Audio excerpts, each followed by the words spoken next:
We are back and we are live. It is Fight IQ presented by RotoWire. Here to talk UFC 280 as Joe plays with virtual backgrounds. That didn't go great. We No. are here to talk about a great card. See how I spun that? Islam Makhachev. In my mind, he's the A side. No, don't. I get it, everybody. The champ has a name, and yeah, you'll talk about it. Charles Oliveira and Islam Makhachev taking each other on for the UFC lightweight title. Did you know the last time a lightweight champion lost his belt in the cage? It was 6 years ago.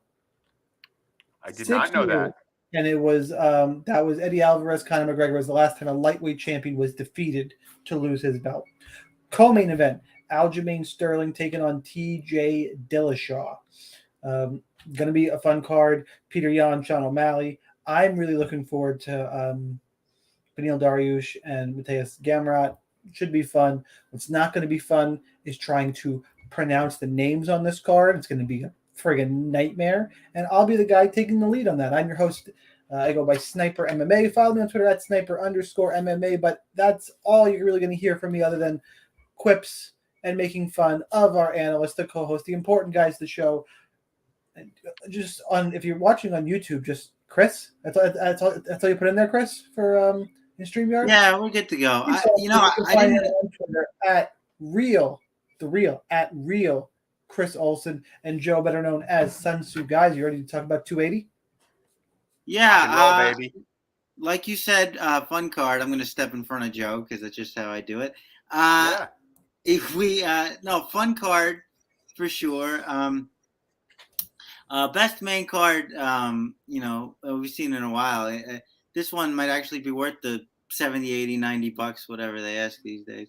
But definitely a fun card. A lot of fun stuff on prelims. I noticed that a fight that, Joe, you were interested in fell out. I know. That's a bummer, man. Which is Almeida versus Chookagian. I think a lot of people were waiting for that one. But we got some interesting prelims, too, and, lots of ways to bet and play DFS and make money. So I'm excited to talk about it. Let's do it. Let's get into it. Before we do, though, make sure you go to rotowire.com/free for 10-day free trial to all their premium content. They got you covered for all types of fantasy sports, regular, season-long, daily, all that stuff. 10-day free trial, no credit card required. Subscribe to our podcast and YouTube channel, RotoWire MMA. Let's start off with a women's fight. So I guess Joe has to go first this week. It's Carol Rosa at 9,200 taking on Lena Landsberg, 7,000. Current line on this fight. Rosa is, I hate that UFC, the best fight odds is nowhere close to the right order anymore. Carol Rosa is minus 330. Comeback on Lena Landsberg is plus 275. I'm just going to give my quick picks off the top because I want to keep these condensed and more time to, poke at you guys. That's what I want to do now. I just want to poke and jab and entertain. Won't the wife get jealous? I mean, come on. I like Karen. No, she'll be like, go. Just, it's fine. Wow. She'll be like, go bring that energy somewhere else for a night. You're fine. Nice. Carol Rosa is who I pick here. I think she takes the path of least resistance. She can strike. She can grapple. I think in this one she'll grapple because she can. I think she beats Lena Landsberg. Joe, women's MMA whisperer, what you got? Yeah, I wish I really had a hot take for you on this fight, but it's pretty straightforward. Look, Landsberg, a.k.a. the Elbow Queen, 7K, Rosa at 9.2K. I really think this is kind of a farewell fight for Landsberg. She's 40 years old. Rosa's coming off a loss, I believe, to Sarah McMahon. I honestly, this is a big step down for her. She gets back on track here. My only concern is, will she get the finish? And from a DraftKings perspective, I don't know. Well, I suppose she could get a number of takedowns and get some control time, but at 9.2K on this slate, is that going to be enough? Now, she certainly has some upside. I mean, she has some DraftKings. She has some DraftKings points totals. Going back to Edwards, Mello, and Propicio, 109, 110, 112. And then 89 with Correa. So, she lost to Sarah McMahon, put up 37 points. in a loss where she was an 8.9K favorite. So she certainly has the potential to break 100. Honestly, I don't know that Landsberg is better than Correa, Edwards, or Mello. So, I think she could be very sneaky as a pivot from some of the top, higher owned, better named male fighters on this slate. I think her ownership's going to be low. I don't know, Shaun, if you've, calculated ownership yet, but I think her ownership is going to be pretty low. And I think she could be, an interesting pivot. Although I do believe a lot of it is going to be based on, she's going to have to get a lot of takedowns and control time if it goes to decision. Otherwise, I don't really see her if Landsberg clinches her up against the cage. That's kind of her game. And we don't get the takedowns. It's going to be a really low score for Rosa, if she wins a decision. So we need takedowns or we need a finish. Chris, you got a crazy hot take for us? Come on, this is your specialty. No, I do not. I'm gonna stop instinctively turning my head because I can see the game if I just look in here. So sorry about that. But yeah, I was gonna say. Watch it through StreamYard. I was gonna say there's not a lot of whispering required for this one, but I think Joe hit on why I don't like this for DFS. It's because Landsberg, her only game is to wall install you up against the fence and try to land elbows or shots, and occasionally she'll convert takedowns. I mean, she's not Sarah McMahon, who's this big, strong wrestler, so I'm not concerned that we're going to get a repeat of that. I think Rosa wins, but I'm going to say, if you want to play this fight, Rosa via decision, -120 for a -325. Rosa only wins by decision. Landsberg doesn't get finished. That seems pretty good to me. Seems like a lot of value there. That was on FanDuel that I saw that. So wrote that up too. Hint, hint. I'll be dropping those seeds all night. But yeah, I don't like this for DraftKings because even if Landsberg wins, I can't really trust her to put up a lot of points, even with the control time there. So I'm probably going to fade this one in DFS. But the pick is Rosa. All right, let's move on to our next fight. Next up, we got Mokaev, 9,600, taking on Malcolm Gordon, 6,600. Current line on this fight, which is important because it keeps getting more inflated. I'm going to go with DraftKings odds. Mokaev -1250, comeback on Gordon +800. I just did a whole breakdown on this fight on my YouTube channel, so you guys can check that out. And it's not because of any great insight to the fight itself. It's about 9,600 is a lot on DraftKings. How are you going to build some of these lineups? The pick is Mokaev by any way he wants. If he doesn't want to win in the first 60 seconds, scoring is going to be tough. Obviously, cash games get him in if you can, but it means you're sacrificing probably one of the favorites in the main or co-main. I mean, you're not double stacking those favorites unless your lineup's getting to get real screwy. I think you probably do in cash games in GPP. I made a case I'd rather play. If you had 3 lineups, how many Mokaevs would you rather put in? I'm not going to give you the choice of 1 or 2. You have to play 0 Mokaev or 3. Which one would you guys play? Chris, just 3. Joe? 1. You get your choices are 0 or 3. Then if those are my only 2 choices, it would have to be 3. See, I would go 0. I would argue the other side. Well, it's hard to get 9,600 in the optimal lineup unless a few dogs are barking. And non says 3 as well. I would argue that. And that hey, Shaun, what you're forgetting, though, is he was 9,500 in his last fight, and he put up 120. I think both fights were 120, right? He fixed the fight before at 9.1K.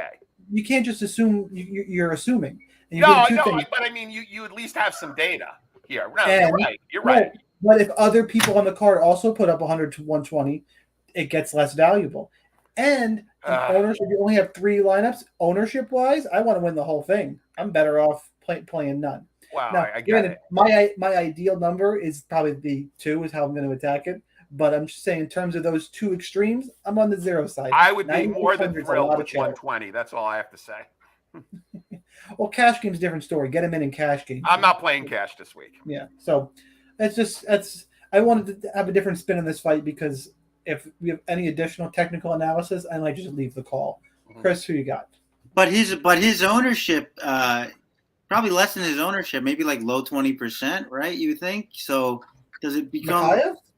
Yeah, you think everybody's paying up? Oh yeah, he's gonna have With high everybody ownership. else on the card? Okay. Well, Okay, you know, 50%. you've got a main event favorite at really low odds that you could balance. Not favorite, I'm sorry, a main event live dog that you Live could dog. balance. You know, this fight with, and Two of come them, up with the main blended. and co-main. People Yeah, like. main and co-main. I think he'll be 50% owned. Wow. Okay. Yeah, I would say pretty close to that myself. And I'm Wow. not an ownership guy. I'm you know, Shaun and Brad are far better at ownership than I am. I honestly, I would take that under, but we'll see. Okay. We'll see. Wait. Podcast bet?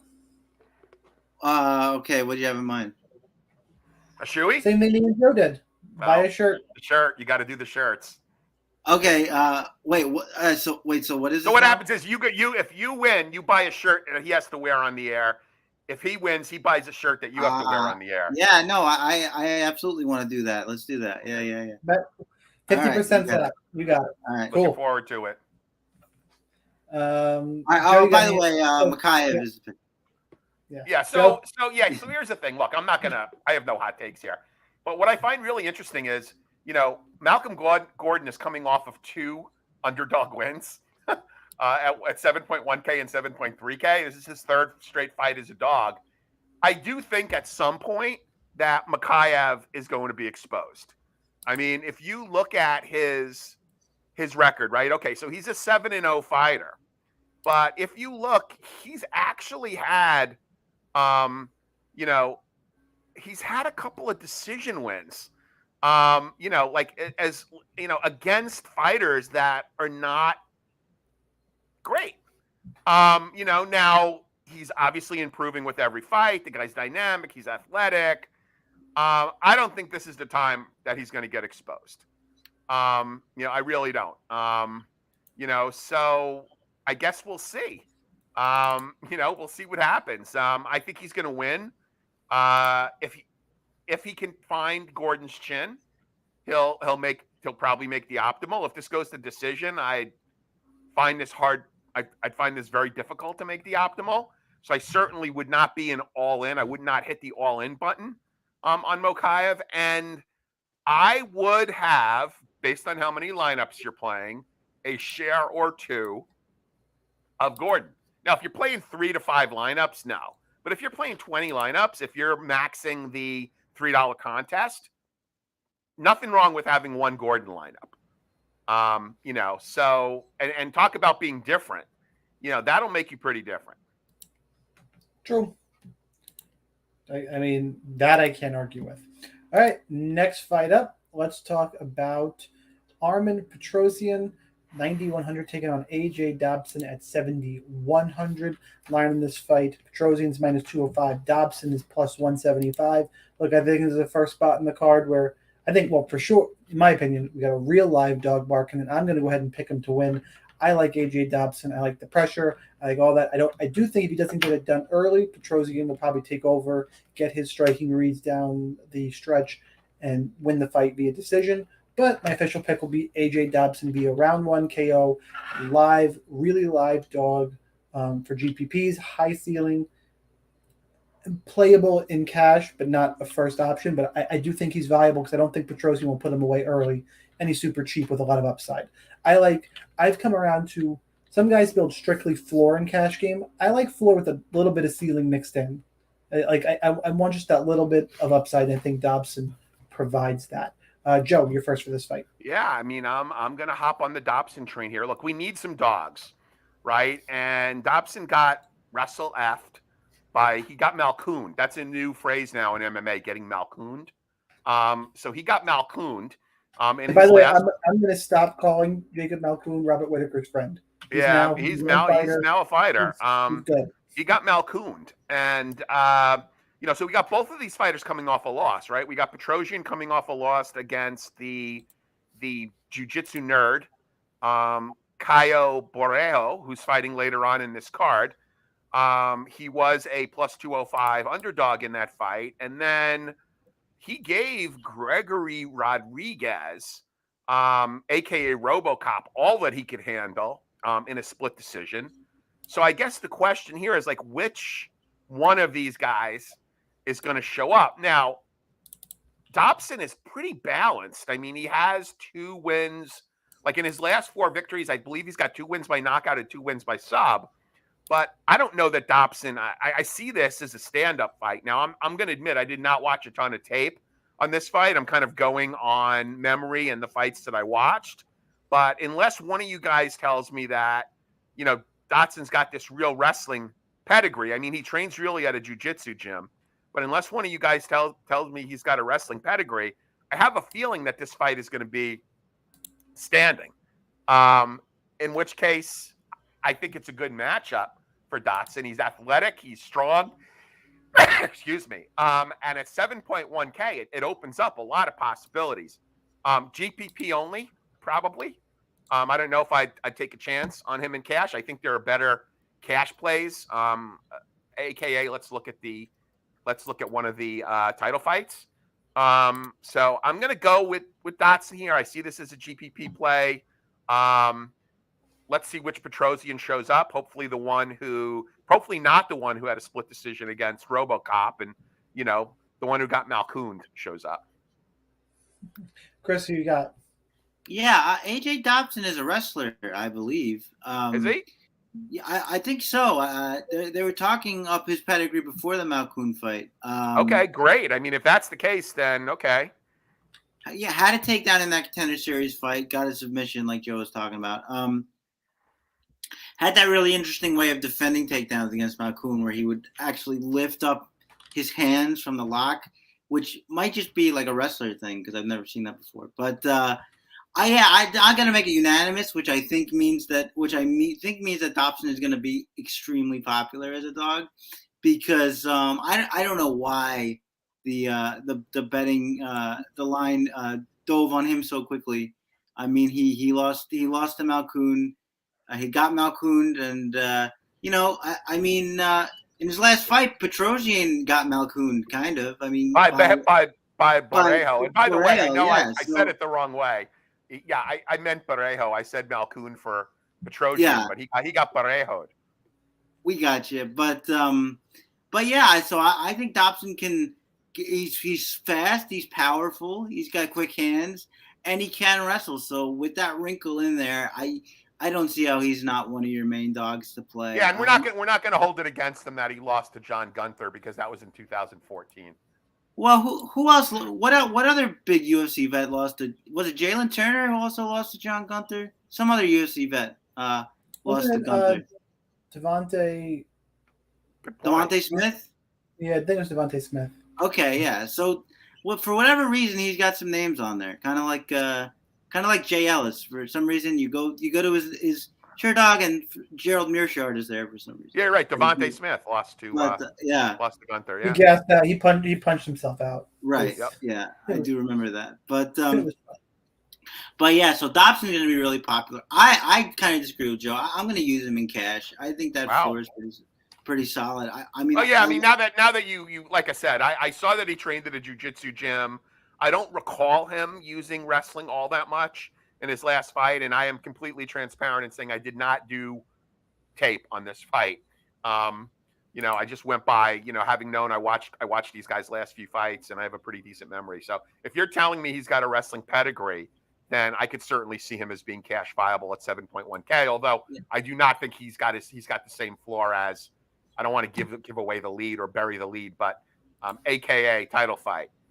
Yeah, no, I hear you. But so then, I think pretty comfortably Dobson slides in there for some salary relief. But like I said, if the three of us agree on it, it's a dog, it's probably going to be really popular. So go with your thing. But I think, if he wins, he's going to be a mainstay, I think, because he's going to score at least 90, 95 in a win, especially if the wrestling comes into play. So I agree. Popular dog you can get exposure to. Pick his Dobson and making it unanimous there. All right, next fight up, we got Abubakar Nurmagomedov taking on Omar Godziev. Nurmagomedov 8,700, Omar Godziev 7,500. The favorite Nurmagomedov minus 165. Comeback on Omar Godziev is plus 140.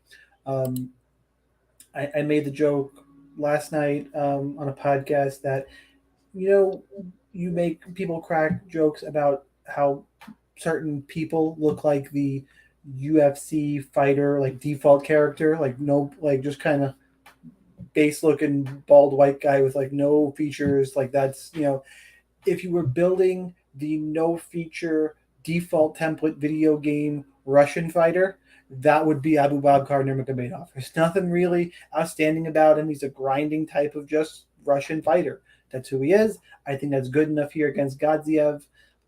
Godziev maybe could win. Like, I don't think he's the deadest of dogs in the card, but not my favorite. I like Abubakar. He's somebody I think might not get enough ownership just based on upside, the people around him. Like, if he gets 13 takedowns like some of these Russians randomly do, obviously that's going to be good enough. I'll be a little over. I think he gets. I don't think it'll take a ton to get there.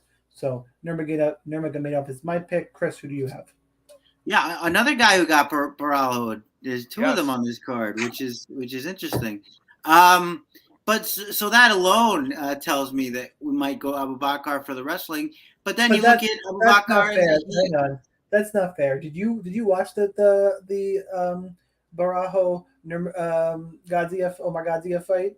Yeah, because Borralho is like, Godziev's dropping down a weight class for a reason. The size advantage was not fair. It was like you wrestling a toddler. Well, I mean, you're not gonna quibble over the strength of a Russian wrestler now, are you? No. I mean, I think that we're gonna get plenty of takedowns here, but just to say, Borralho wrestled him.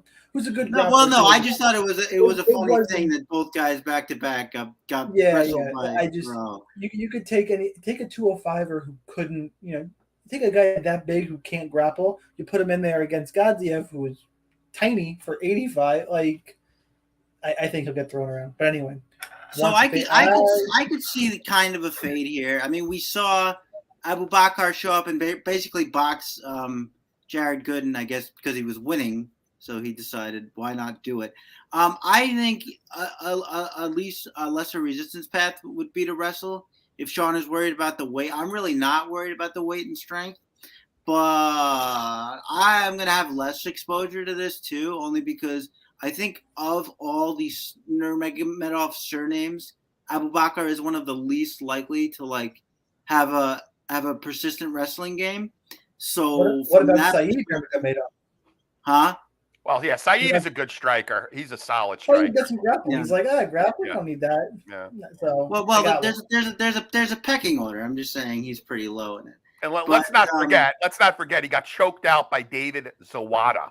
Yeah, that was wild, wasn't it? In the first round. That was the first takedown of the fight, right? Like right in the beginning of the fight. And he was a minus 315 favorite in that fight. I think it was an armbar, no? Somebody may have picked Zawada in triangle. Oh, triangle, okay. Did you pick Zawada? He picked Zawada. Yeah. There you go. Take a bow. Now this is a Khabib fighter, right? Khabib's going to be in his corner. Yes.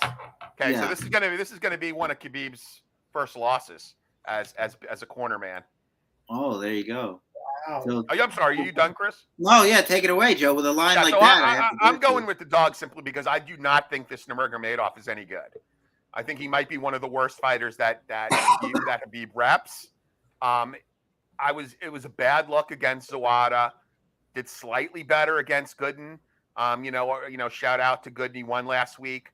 In another organization, he is a good friend of our good buddy Dan Levy, Best Fight Picks. He's been a cool guy. I've met him online, Gooden. But I'm not going to take too much away from that win. Look, I don't love this bout, and I'm not telling you that I'm going to rush to the windows with both hands and bet on Godsey, but I don't think much of Nurmagomedov. I sure as hell would not pay that price.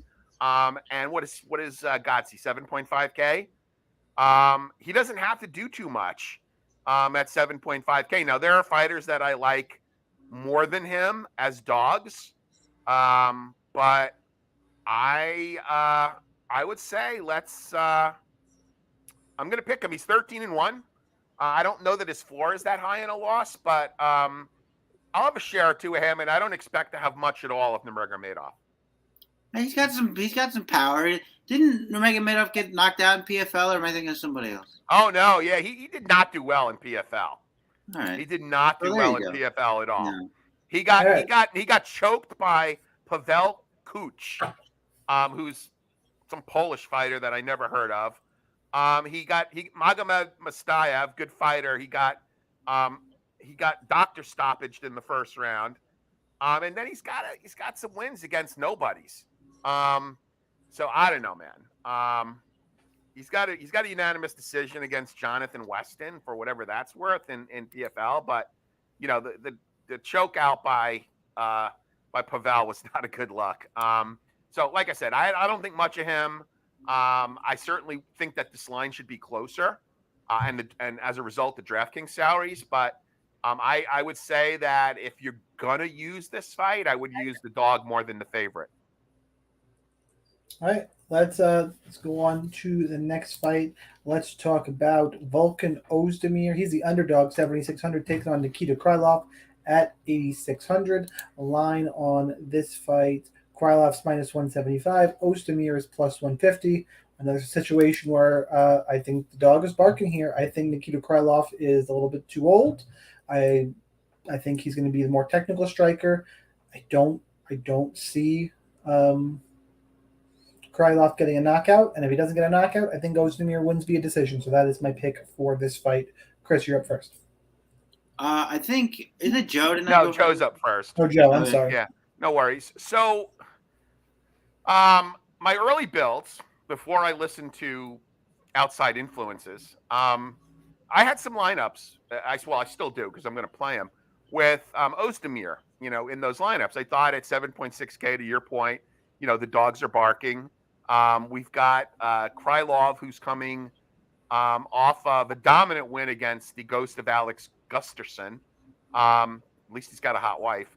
And a loss to Paul Craig and Magomed Ankalaev. Now, obviously, the Ankalaev loss is not a bad loss, but, you know, Paul Craig, you know, he did what Paul Craig does.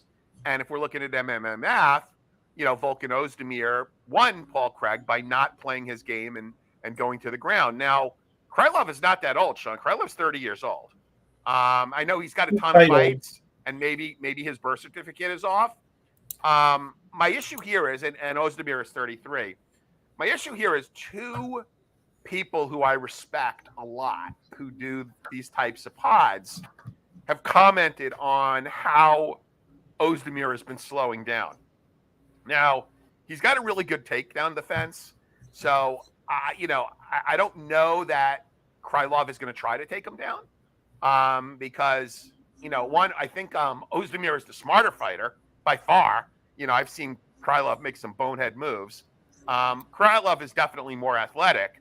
And, you know, if in fact the pundits are right and Oezdemir has slowed down as much as they say, and one of them is our good friend Brett Apley, another is a fight trainer who, you know, kind of commented on how slow he thinks that Oezdemir looked recently.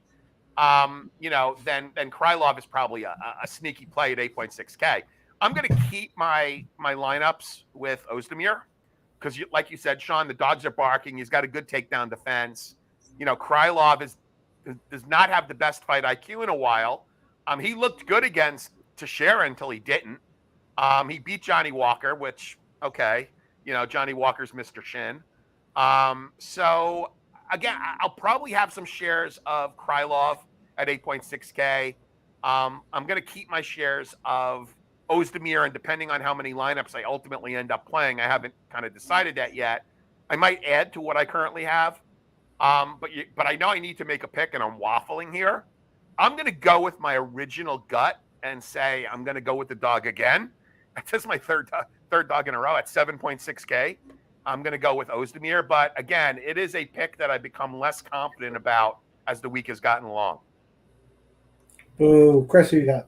Okay, so we need some definitive pick here, and I like Krylov quite a bit here, actually. I think, well, the first reason is he doesn't really get knocked out. I think he's got like 3 knockout losses in something like 35 fights. So that's one thing. Second thing is Oezdemir slows down when you get him deep into a fight. I think that's going to happen here. Second thing is, like, yeah, he's got a good takedown defense, but I mean, Paul Craig went 0 for like 15 against him, and Paul Craig is the worst wrestler in the UFC who tries to wrestle, like, without question. I'm not saying that. I mean, he's got a couple other ones. He stuffed a lot of Rakic's takedowns. Okay, Rakic is a kickboxer. You could say that Krylov is a karate fighter. Shaun just gave me top secret information, which I am not allowed to share. But No.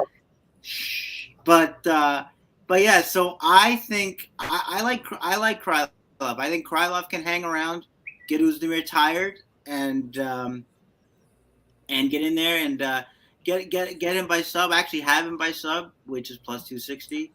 Anthony Smith did that after getting him tired.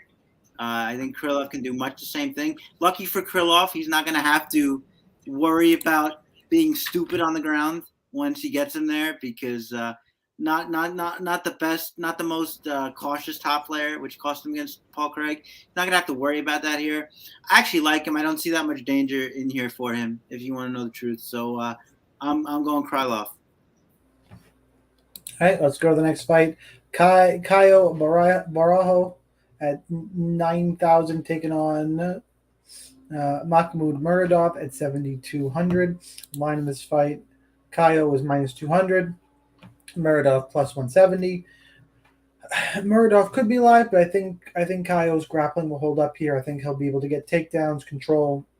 I think he's live for a submission. Muradov is okay everywhere, doesn't excel. I think Caio excel in one area. He's, a well-rounded fighter. I think Caio's grappling will rule the day here. Who's first for this fight? My order is all. Yeah. Chris. All right, Chris. All right, so the man himself finally.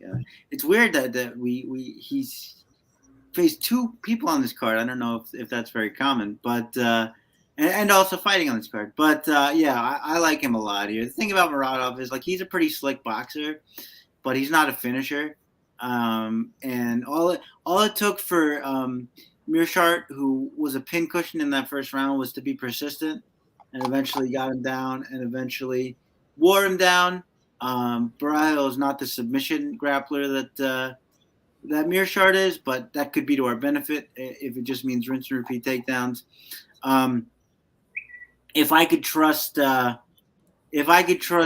Muradov, or if I thought he had some more power in his hands, Borralho's probably got the power in his hands of the two, even though Muradov is the more technical striker. So like in a fight where he had every advantage imaginable, I thought, against Andrew Sanchez, who at that point basically stopped even trying to wrestle. It took him to round 3 to even put him away. So I don't like Muradov at all, really. Even if he wins, like, it would only even – I mean, I couldn't even say it would be that much more than a cash play, because he's just going to box to a decision.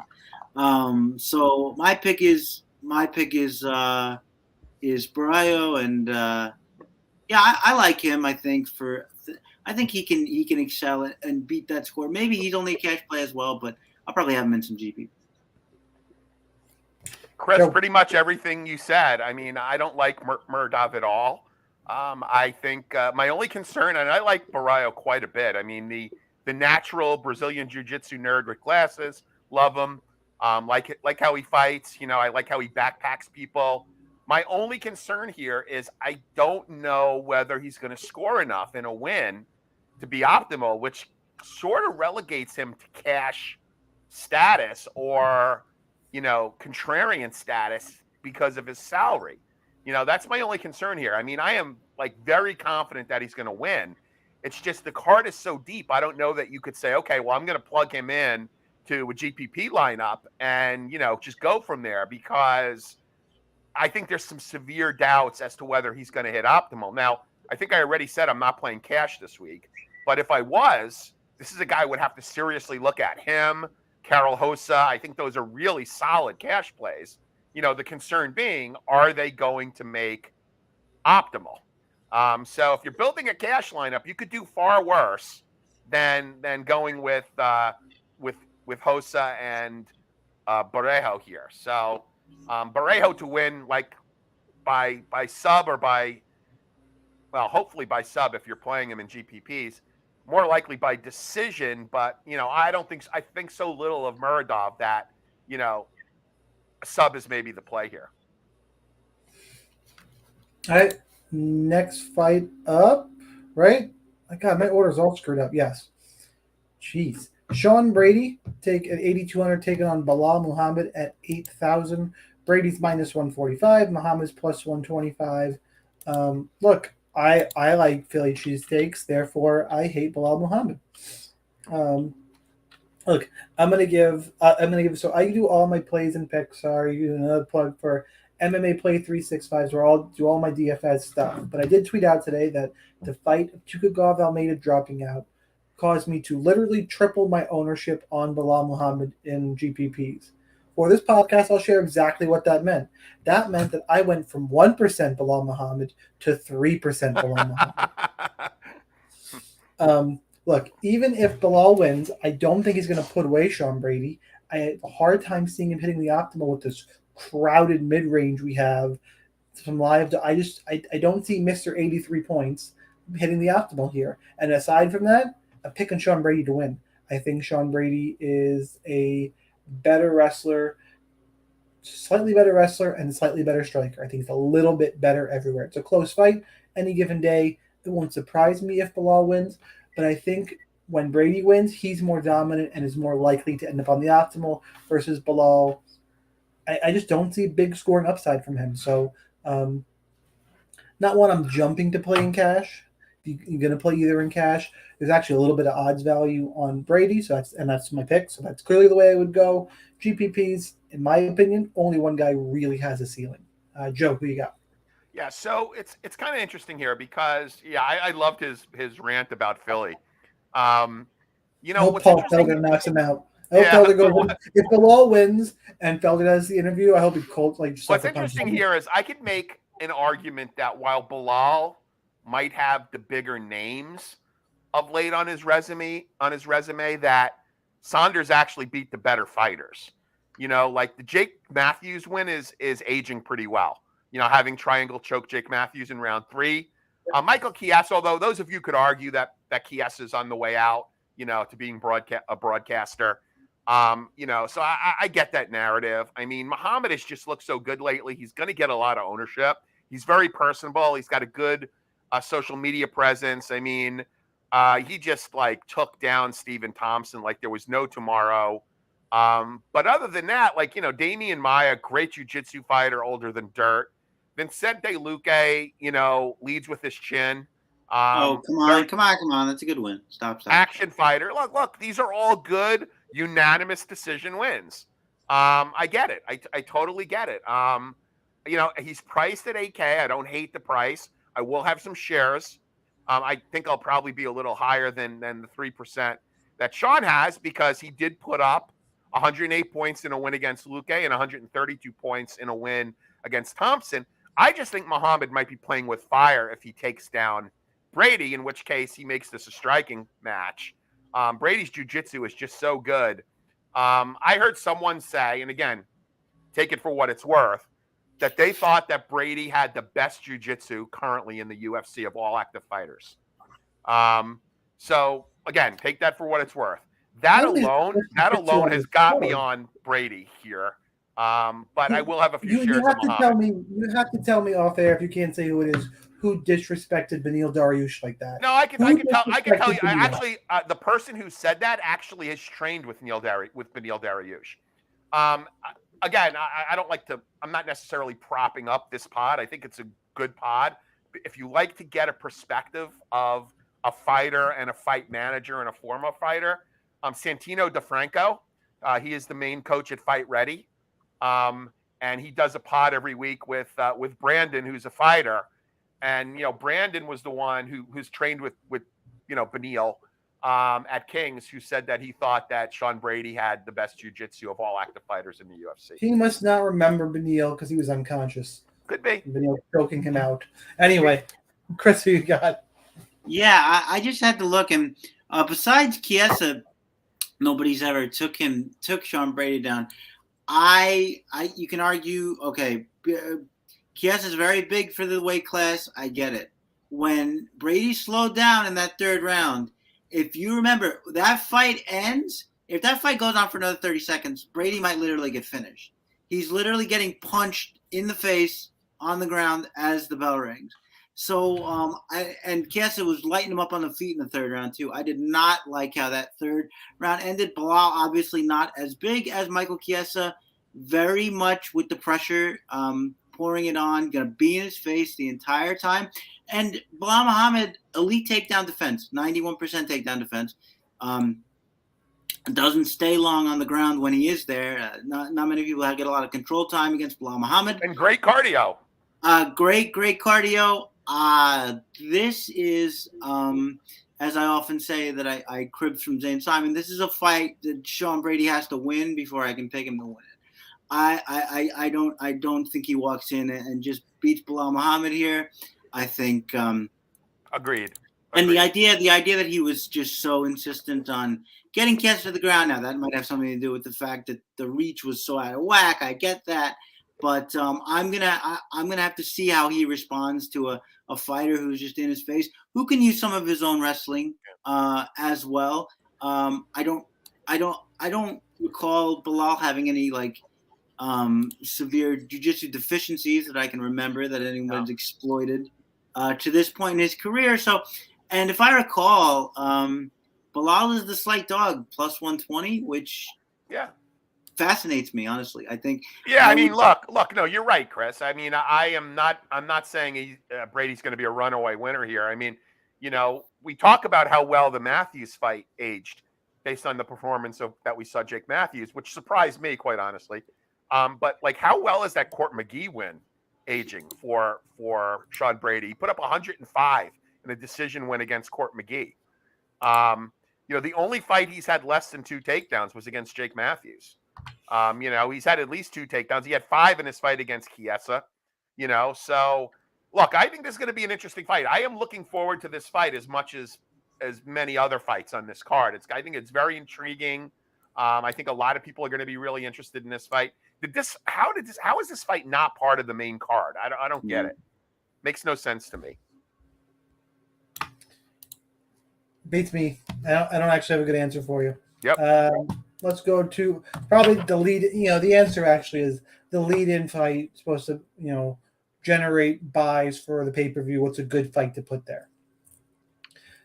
Because the first fight of the main card, which we are now up to, and actually a good time, I'm going to break and make sure you go to rotowire.com/free for 10-day free trial to all their premium content. No credit card required.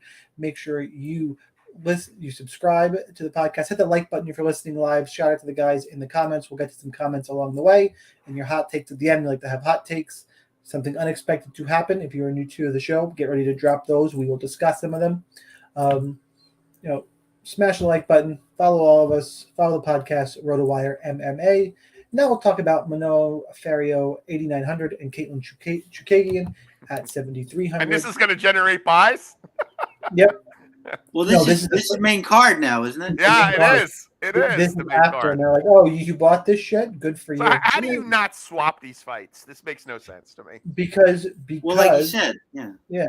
You want the better fight for the people who are like, should I buy it? Should I not? You want the better fight before. Oh, I thought you were talking about. Okay, I don't know if I agree with that, but okay, fine. I don't necessarily agree either, but that is the traditional logic. That's the mindset. What they've done, traditional mindset. Fiorot minus 210, Chookagian plus 180. Look, this fight comes down to, are you a believer in Mano Ferrio? I am. I'm going to pick her via decision. I will say the one thing I'm worried about, if she gets too comfortable in this fight and takes down Caitlin Chookagian, I don't want her there. Please don't take down Caitlin Chookagian, whose BJJ and grappling is severely underrated. She's got a belt from a pretty reputable school, right? I forgot who she got her belt from. I'll look it up, but it's severely underrated. Well, we saw that against the Shevchenko Jr. Is it John Danaher? I feel like yes, it could be John Danaher. Yes, John Danaher. Good luck getting a high belt from Danaher. That's a scary situation down there. Yep. So don't go there, Monoferio. That would be a mistake, and I could absolutely see Chookagian hitting an arm bar to, vet lesson, to use a Dan Levy term, to vet lesson Ferio. Wouldn't stun me at all. The pick is still Fiorot, but even though usually I'm on the fade Caitlin Chookagian train, I'm going to mix her in GPPs because I think she's live to a sub, and she's cheap. And if Fiorot chokes, I mean, if not a lot of dogs win, there's paths to Chookagian being on the optimal. But Fiorot will be my official pick. Chris, you're first. So first of all, I'm gonna answer this question just because it is a wonky start time. What is it? 10 a.m. tomorrow, guys? 10 a.m. Eastern. 10 a.m. Eastern time. Yes, we got a couple in the chat there. Usually, but this is a wonky start time, so I figured it's worth mentioning. But yeah, I don't know. I feel like it's hard to get Chookagian to score well, but something keeps making me come back to her. The ground fighting, which you guys mentioned, also the agility and the footwork. I have a feeling that Fiorot is just going to eat that jab all night as Chookagian circles out, because he is going to be that much quicker. I don't know. I could really just see her just like walking her in a circle, not cutting her off, and Chookagian just like jabbing her way to victory, which doesn't lend a lot to DFS, but I think what's she like, plus 170 or something, plus 185, so that's not too bad. But yeah, that's about it. I mean, if she would offensively wrestle, which never happens, I think it happened once. Doesn't she have like one fight with 6 takedowns and then the rest is just didn't happen? But yeah, I think I'm gonna pick Chookagian here. I've kind of been waiting for the other shoe to drop on Fiorot just because I feel like, okay, a lot of the women she's facing are outsized, or they don't really have a particular skill set. Even like her later fights, when you don't have to go to like the late replacements or whatever, you have Myra Buena Silva, who I don't dislike, but it's like she walks forward and it makes like scary faces. And Maya's a good win, but I guess I'm still waiting. And by the way, in that Maya fight, you had her 94. She put up 82. She's back to 89. She was 89 in the Buena Silva fight. But if you're expecting the big number she put up against Leonardo and then Ricci, they were both criminally undersized, and I just don't think that happens anyway. So maybe she's a cash play. Maybe you can expect a little more. I think Chookagian is just going to outbox her and use her agility.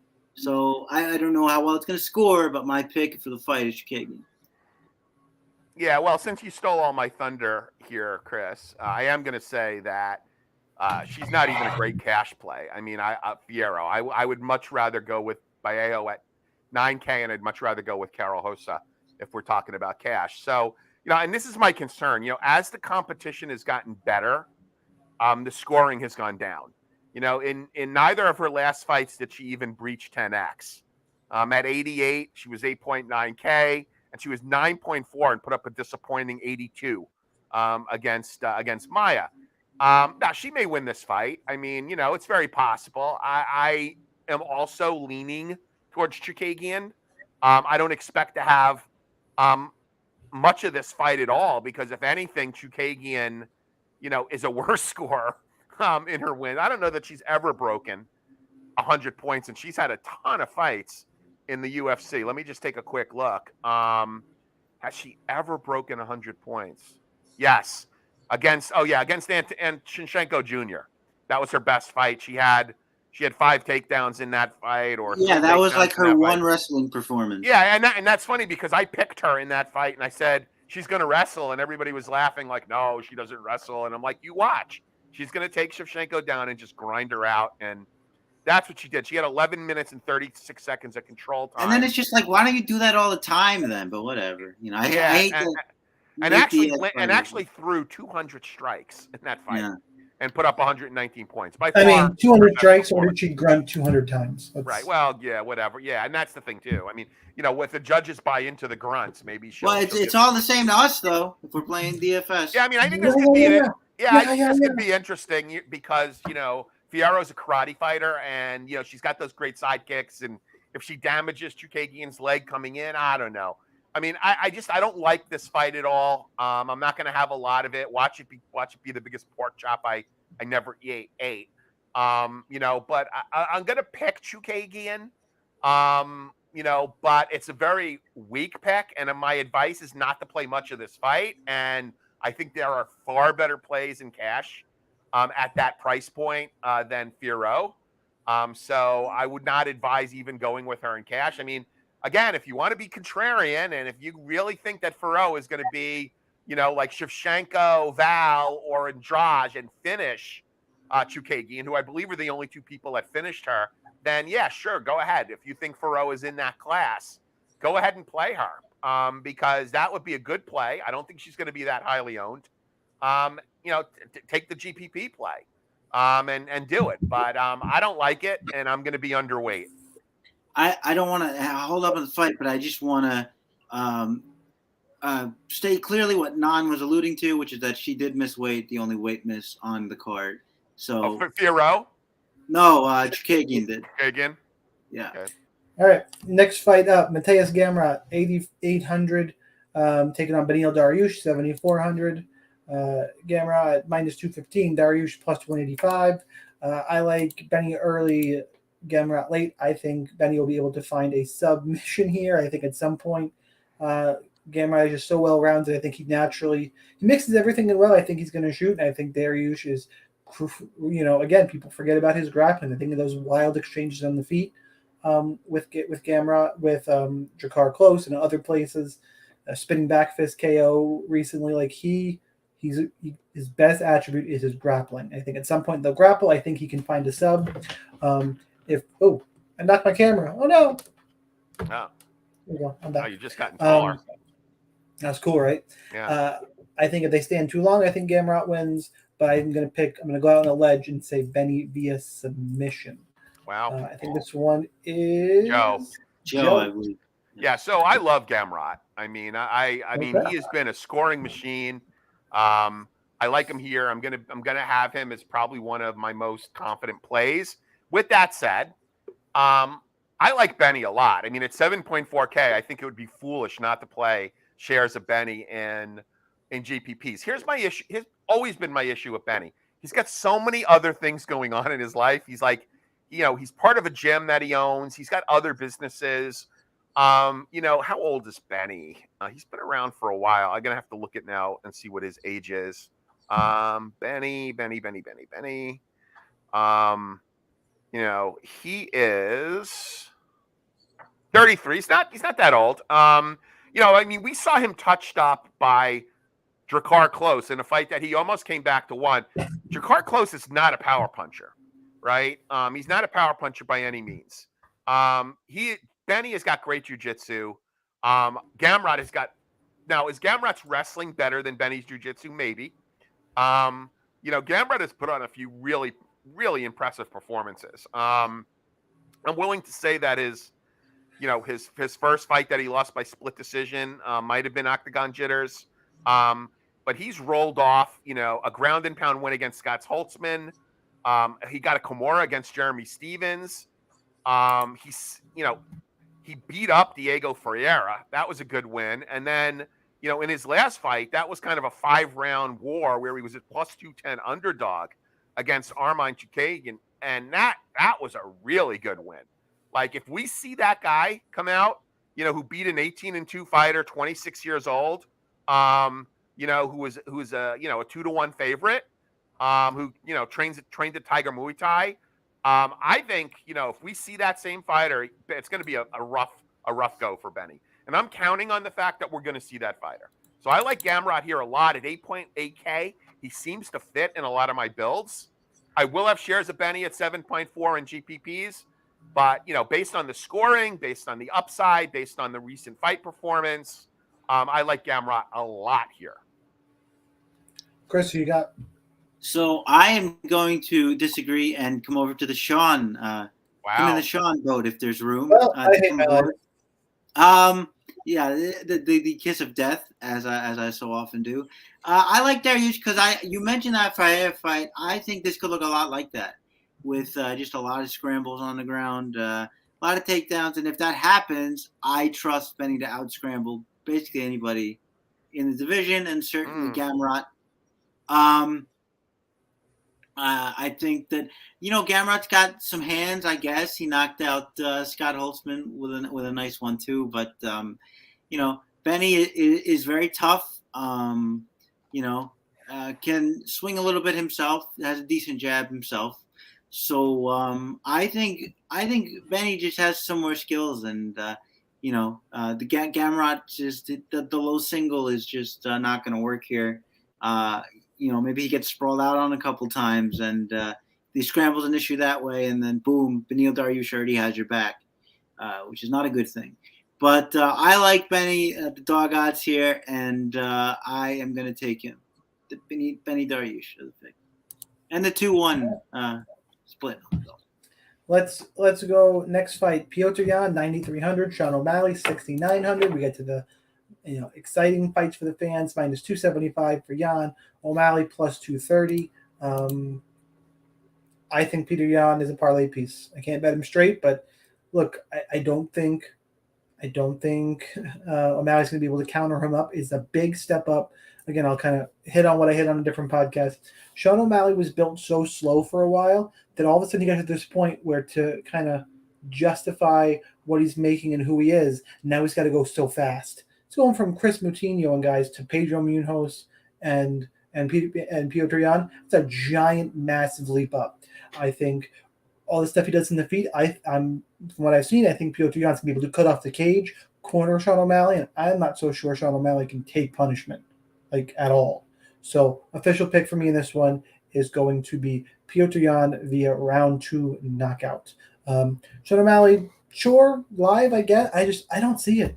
I guess he's live. I'll have a little bit because if he wins, I'll be totally dead because he's going to be popular because he's Sean O'Malley. But I like Petr Yan quite a bit. So, Chris. Yeah, I think you have to pick Petr Yan here. Not if you're on social media. Holy crap this week. Yeah. Oh, not if you're Shaun's boss. What's that? Not if you're Shaun's boss, Adam Newsom. Oh yeah. Did Newsom pick him on the money line? On MMA 365 podcast, he picked Sean O'Malley. I can't do it. We should save this one for hot takes, but I like it too much. That's not funny. The grounded knee, we have to wait for it. But yeah, I agree. Cutting off the cage. O'Malley can say whatever he wants. That I checked every leg kick from Munoz. You checked a couple of them. Most of them got through. And I think Petr Yan can do that also. We might see some grappling from Petr Yan, who is still a very good grappler. The first Aljamain Sterling fight where he was basically just toying with him, hitting those trips. And it's tough. I mean, it's a big reach disadvantage. He's going to have to get through it. I think he will. The one thing you have to worry about, two things, is that Yan shells up a lot and O'Malley hits hard. So that's one. Two is Jan's been known to take rounds off, and it's hard to do in a 3-round fight and win. So those are two things that you have to be mindful of. So if you want to take a shot at O'Malley, go for it. I think skill for skill, which is how I always think you have to play it, Yan is just a way better fighter. And so that's where I'm going. O'Malley's live because of the things I mentioned, but I like Yan quite a bit. Okay, Joe. So I got a quick shout out before I bury the lead here. Shout out to my good friend, and if you guys don't know anything about the Central Coast of California, if money was no object, it is one of the most beautiful places in the continental United States to live. And I am shouting out my good buddy Alan, who lives in the Central Coast. Talk about a cool dude. This guy went to Hawaii, and he sent me, unsolicited, some Kona Hawaiian coffee. For those of you that are not coffee connoisseurs, I just came back from Hawaii and I drank a shit ton of Kona coffee. Kona is one of the best coffees. You got Jamaican Blue Mountain and you got Kona.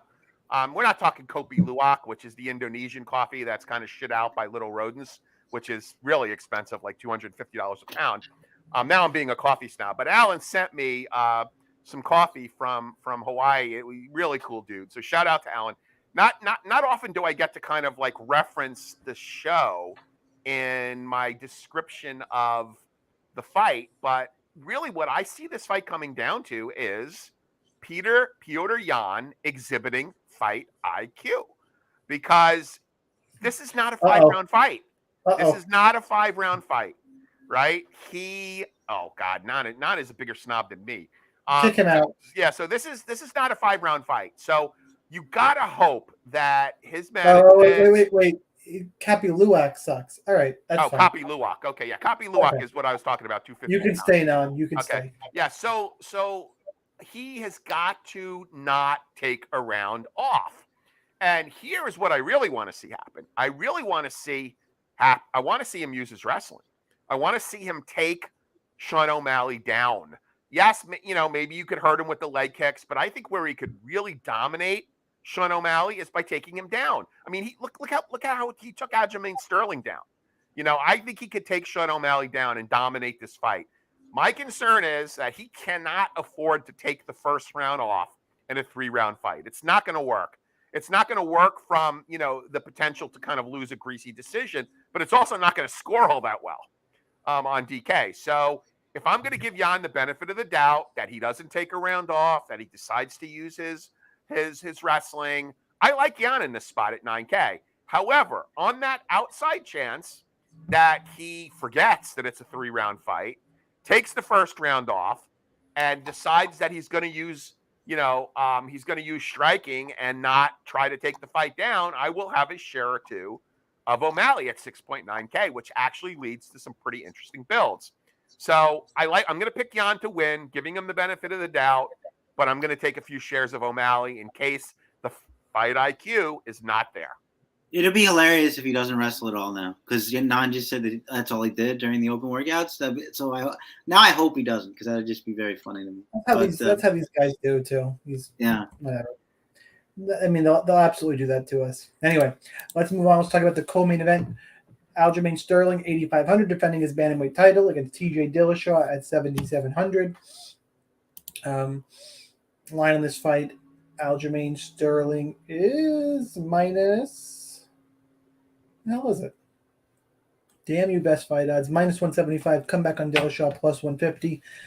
I have an interesting take on this fight in that I do think that Aljamain Sterling is just criminally underrated continually. And I can't tell just because of how he's won some of his fights or, that cringe character he's kind of become. But he's a good fighter, good pace, good wrestling. These guys are they're kind of the same fighter to me. And TJ's a bit older, more experienced, and a little bit better of a gas tank. Although it's hard to know because, was Dillashaw doping the whole time he had the gas tank? But he's in the past had shown off a great gas tank. I think Aljamain wins the fight, but line-wise, I think there's value on the TJ Dillashaw side. And it's more and more people picking Dillashaw, kind of get it. And even in my own breakdown, I kind of have said they're similar fighters. Well, why is one minus 175? I can't pay that juice on Aljamain Sterling. I never was going to. I think he gets it done via decision. I think it's a really close fight. I think Aljamain's just a little bit better wrestler and will be able to keep his pace. If TJ is able to stay in his face for all 5 rounds, I don't like my pick here. If TJ can keep the pace and pressure up and get Aljamain moving backwards, I think Aljamain will get tired, and I think TJ will win the decision. I think this fight goes to decision. I think it's incredibly close. You make me make a pick. The pick will be Sterling. The odds value favors Dillashaw. In DK, this is the fight to stack even before the main, but the double stack is actually in play this week. But if you're making me pick one, this would be the fight I would stack. And in GPPs, play some of both sides, but it's not an all-in fight. It's not the better GPP fight is the main event. Joe, who you got? Yeah, so I think Dillashaw is criminally undervalued almost in this spot here at 7.7K. I am going to, for the purposes of this argument, consider 99 to be 100. And if you consider 99 to be 100, TJ has only scored less than 100 points in a win once. And that was a tragically a tragic fight against the Sun Sao where I think he put up 64 points or something like that.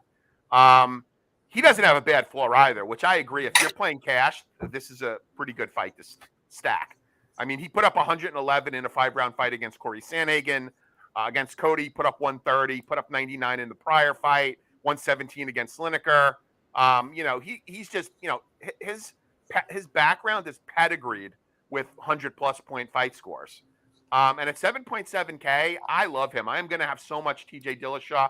I will also go out on a limb, and I'm not an ownership guy, so take this for what it's worth. TJ will be higher owned than Aljamain. I honestly believe it. Agreed.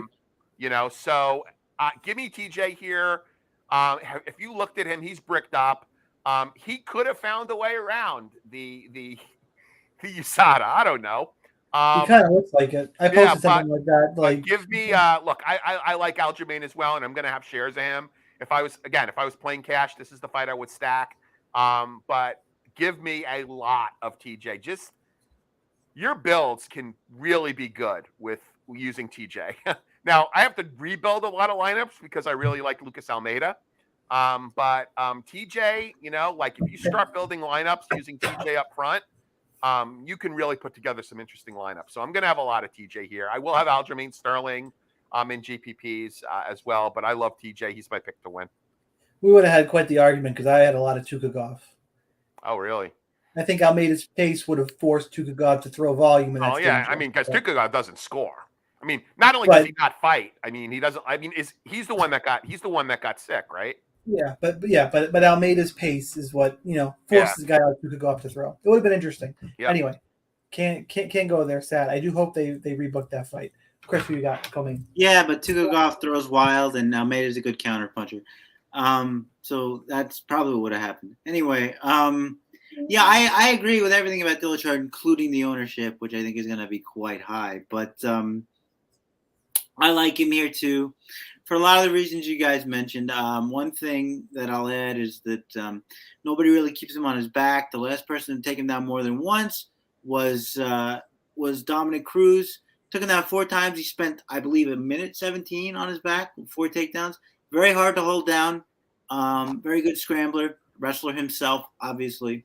So, and if Aljamain Sterling can't do that, and this is kind of how I feel about Aljamain Sterling generally, at least when it comes to the top guys. I mean, if Petr Yan and Aljamain Sterling fought next week, I would take Yan in a heartbeat at whatever they lined him at, because whenever he didn't have him in a body triangle, he was losing the fight very bad. And that could be what's happening here. Dillashaw has a similar kind of pressure. He's got even more agility. He's quicker. I like TJ quite a bit. He got good footwork. Yan also has good footwork. But I like TJ quite a bit here. I think Aljamain will be underowned. And he's got paths to victory. But it's just hard for me because, like I said, the next time we see TJ dominated on the ground will be the first time. So, and that's generally how Aljamain Sterling wins his fights. So, look, we didn't think it could happen. We didn't think he could do it to Sandhagen when he did it. So, we'll have to see. That's a similarly fluid fighter. I would not on the level of TJ. Maybe comparable agility. We have our first spam bots in the chat, which I think is initiation that we've made it. Maybe this is a popular one. But in any case, I'm going to get that guy out of here and close out my pick, which is TJ Dillashaw. But I wanted private dating chat girls. I mean, come on. Oh, it's gone. That's it. I hope you memorize it because it's gone. Yeah, how many of those have you been getting in your Twitter? I mean, geez. A bunch. I think that's the first time we've had him here, which is interesting. But that's right. We just broke our cherry. Yeah. Well, wow. Sorry. Moving on. Islam Makhachev, 8,400, taking on Charles Oliveira, 7,800. The champ, quote unquote, is the underdog. Makhachev up to -190. Oliveira plus 160. For what it's worth, Makhachev opened -240 and got all the way down to -155, and now it's on the way back up to -190. So there's money on both sides of this fight. Look, the way I'm looking at it, I'm picking Makhachev, but I do think Oliveira could very well beat him early. Oliveira, more powerful striker, and it's got all the submissions. If Makhachev makes a mistake. I hate when somebody's path to victory is submissions only.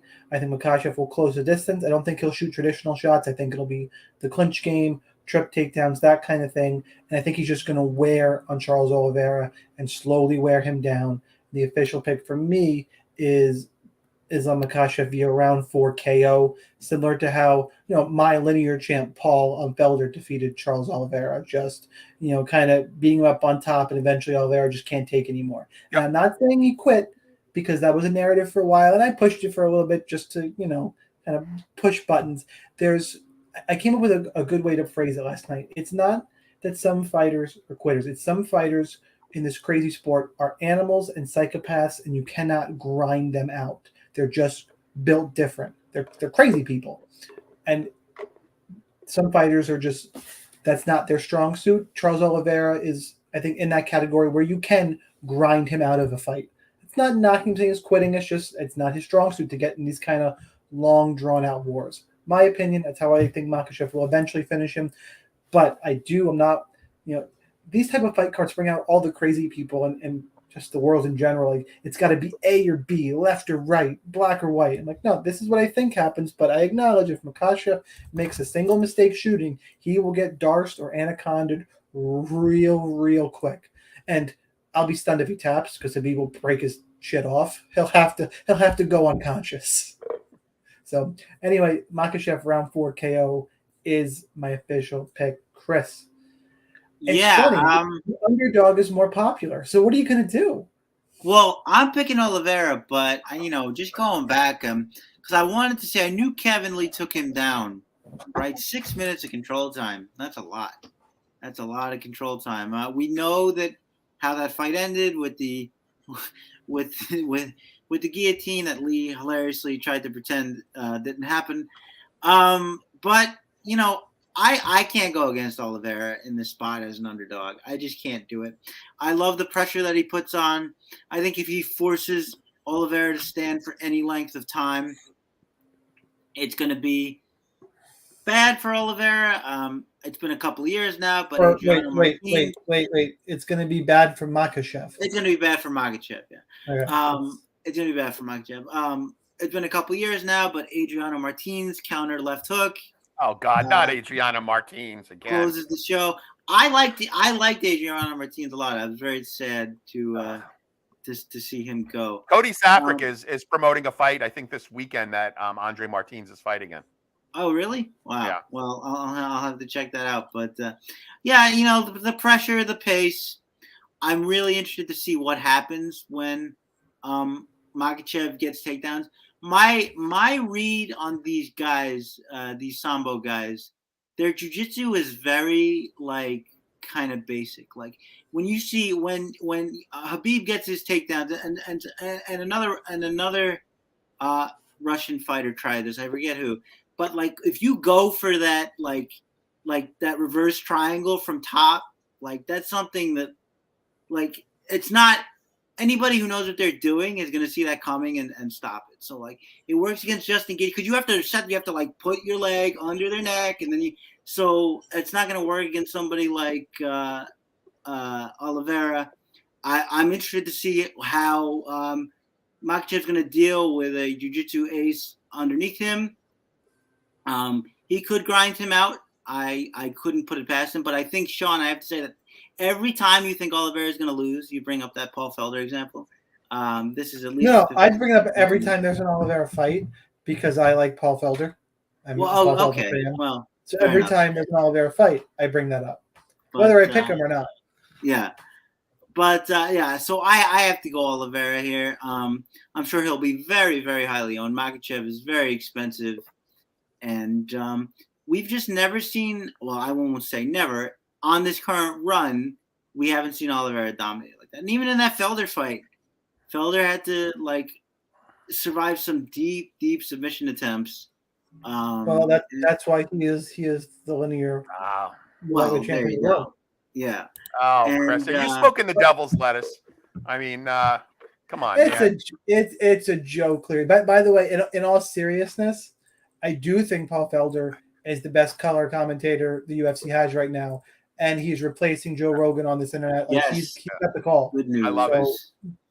Props By the to him. way, guys, before I go into my fight review, there are movies that whenever they're on, you've always got to like watch them. Like you always got to kind of tune in no matter where they are in the movie. And movies like Blades of Glory and Dodgeball and My Cousin Vinny, like whenever they're on, you just got to tune into them. There's another movie like that. It's called The Heartbreak Kid. It's got Ben Stiller and Miley Ackerman in it. And this is a movie where you have to watch the credits. And if you haven't seen it, I don't want to give too much away about the movie, but what's really interesting about it is the best credit I have ever seen in a movie is some guy who was credited as being the donkey fluffer. Now, boy, his parents must be proud that he is a donkey fluffer. But you got to watch the credits for The Heartbreak Kid. Anyway, doesn't Khabib have a shirt that says if Sambo was easy, it would be jiu-jitsu? It would be jiu-jitsu, sure. Yeah, I think that Khabib has a shirt. I'm all over Islam here, and I don't know, like maybe you and I have a different definition of expensive. I think 8.4K is pretty sweet, personally. I like the price on Islam here. Look, I'm gonna have shares of Chucky Olive in GPPs. I'm not that crazy. I've seen him snatch victory from the jaws of defeat.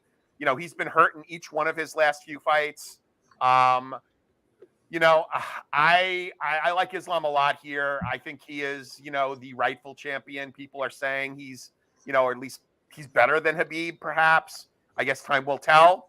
I like him to get the win here. Would I be shocked if Chucky Olive's won? No, of course not. But I do like Islam a fair bit here, and I'm going to give you my hot take. Once we're done here, it's not going to be very sexy, but I think you could make some money off it. Give me Islam here. Like him in cash, like him in GPPs. Have shares of Chucky. Great odds value. Not odds value. Great salary value. Use both fighters liberally if you're mass entering, but if you're playing one lineup, definitely put Islam in it. All right. It's time for hot takes, guys. Anybody in chat with a hot take, drop it here. Something unexpected. Could be DFS, could be fight related, anything you got.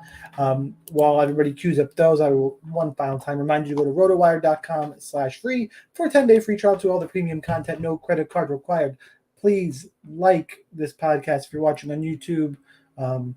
Follow all those channels, iTunes, on YouTube. Hit the subscribe button, all those places. Appreciate that very much. Follow all of us on Twitter, all that usual good stuff. I know I skate through it sometimes, but please do that. Small stuff makes a big difference to help us get out more places. We'll start with some hot takes.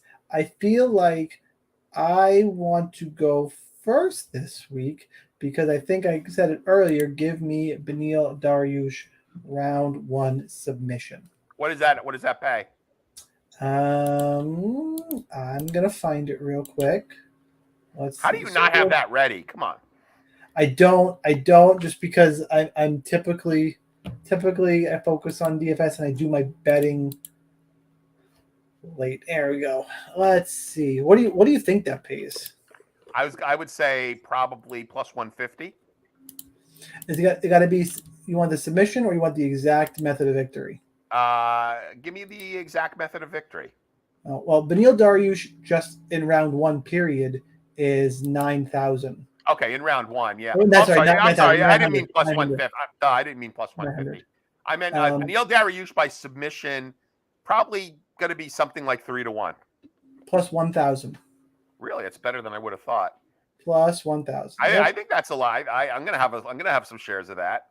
So that is the hot take for me this week. I have my hot take here. This is not a super hot take. However, Shaun, Chris, come on.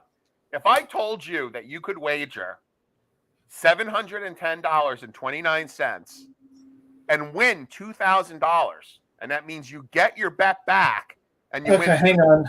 You win $2,000 by betting $710.29. I would say, damn, can I have $710.29? Who would not do that? And all you have to do to win $2,000. I'm queuing this up. Go ahead. I'm ready. That's $710.29 in a parlay. with TJ Dillashaw and Islam Makhachev. Oh, That pays plus 281. I said it wasn't going to be very sexy, but I like $2,000, and I am going to make that play. I'll post it up on Twitter. $710.29 to win $2,000. Crazy. I'm on it. That's my hot take. Chris, who you got? And then we'll go to chat. Well, I was going to do something that wasn't all that big, but since we're swinging for the fences here, I mean, not Joe, but I think you did. Charles Oliveira is going to knock out Islam Makhachev and put a stamp on the GOAT conversation of the lightweight division. It won't be Khabib. Even if he does that, he's not the GOAT. Yes, he is. Well, we can't have this debate now, but people are so quick to call the current person the GOAT. It's just no. But it's not. But it's not just current. He's been like this forever. How long has it been now? And he's defended against tougher people unmasked than Khabib has. I mean, come on. Oh, guys, Jalen Smith just wiped out 30% of the field in the NBA tonight. Okay, sorry. That's digress. All right. Look, we know Makhachev. If we get him to stand too long, hang on. The GOAT cannot have lost 3 of 4 fights and 4 of 6 at one point in the UFC. Sure, he can. It's not how you start; it's how you finish.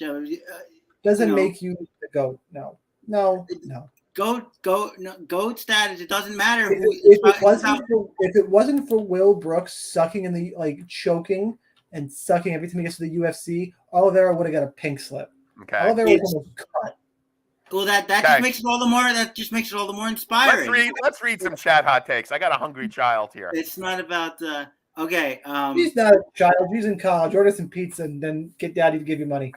Anyway, Khabib go now. We have a spicy one off the bat here. Let's see it.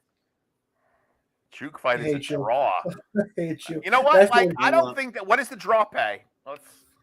Probably like plus 1,000 or something. No, isn't it usually plus 2,000, 2,500 is a normal draw prop somewhere. Is it? Okay. I'll check. I'll get it. There's like a standard. I can't remember what it is. Yeah, it's usually like 20 to 1, 22 to 1. What else the draw? Draw plus 5,000. Oh, 5,000. Wait, hold on.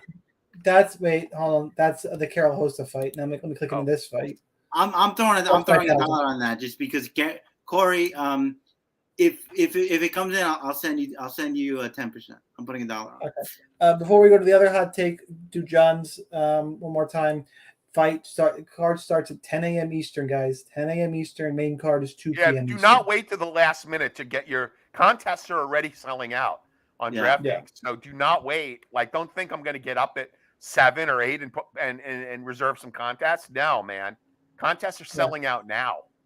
Great sizing, DraftKings missed the ball. I know. Anyway, they totally blew it. Okay. Last one. I mean, I feel like Non listened to my breakdown and just kind of said, "Oh yeah, this happened." Yeah, the draw is 50 to 1 in the Chookagian fight as well.